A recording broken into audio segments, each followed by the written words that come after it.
Para malaikat sempat bertanya di poin keempat di situ ya. Sebab pertanyaan para malaikat tentang wahyu yang difirmankan Allah. Ya. Artinya kandungan makna juga dari sini adalah boleh orang bertanya, tetapi kalau sudah ada jawaban dan itu memang ternyata belum terjangkau dengan akal pikiran kita, karena itu berhubungan dengan zat sang pencipta Allah, maka kita tidak boleh jauh bertanya. Jibril dalam riwayat ini ditanya oleh para malaikat langit, apa firman Tuhan kita? Jawaban Jibril sederhana, perkataan yang benar, dan dia maha tinggi lagi maha besar, gitu kan? Udah selesai.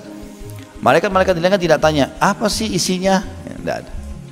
Artinya seseorang yang beriman kepada Allah SWT, kalau disampaikan tentang satu perintah, disampaikan satu larangan, dia menerimanya dan mengamalkan. Udah.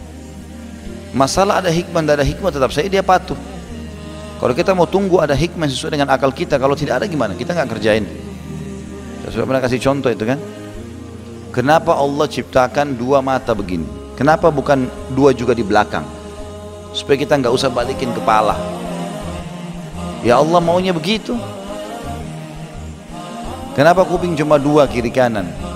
Kenapa hidung cuma satu begini?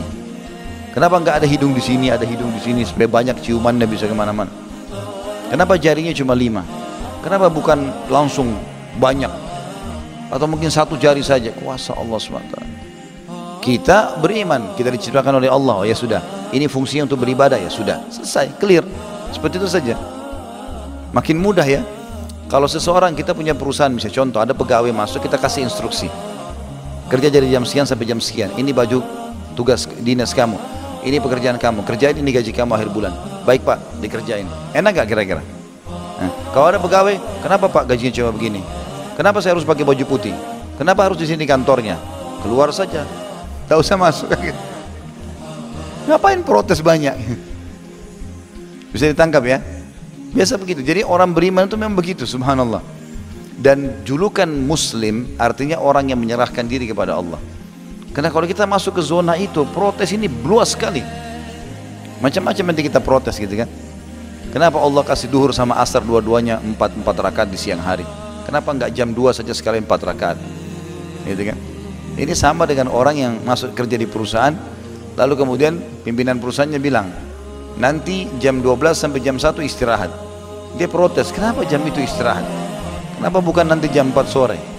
Ya saya yang punya perusahaan, saya buat peraturan, kamu mau ikut silahkan, tidak mau ya cari perusahaan lain kan gitu. Allah Subhanahu Wa Taala menyuruh orang-orang kafir yang tidak mau patuh padanya, silahkan cari sembah selain aku. Silahkan. Aku akan tinggalkan kau dengan sekutu-sekutuku itu. Gitu kan? Jadi memang di sini teman-teman sekalian, makna daripada pernyataan malaikat-malaikat tadi, mereka patuh, mereka nggak banyak bertanya. Karena Jibril pun hanya ditugaskan menyampaikan kepada pihak tertentu, tidak kepada semua malaikat. Maka Jibril tidak menjawab, oh, Allah perintahkan ini, mampir dulu. Misalnya ada orang gitu tugas kantor, mampir makan di warung kopi, ditanya sama temannya, dari mana mas kantor ini, kerjanya apa? Oh ya, saya sekalian ditugaskan sama kantor ini, surat-suratnya lengkap semua, dibongkar urusan kantor, gitu kan. Kan jadi kacau semuanya.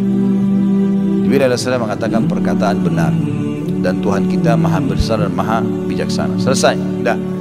Mereka pun mengucapkan seperti yang Jibril ucapkan, begitu dalam riwayat. Lalu Jibril menyampaikan kepada yang ditugaskan saja.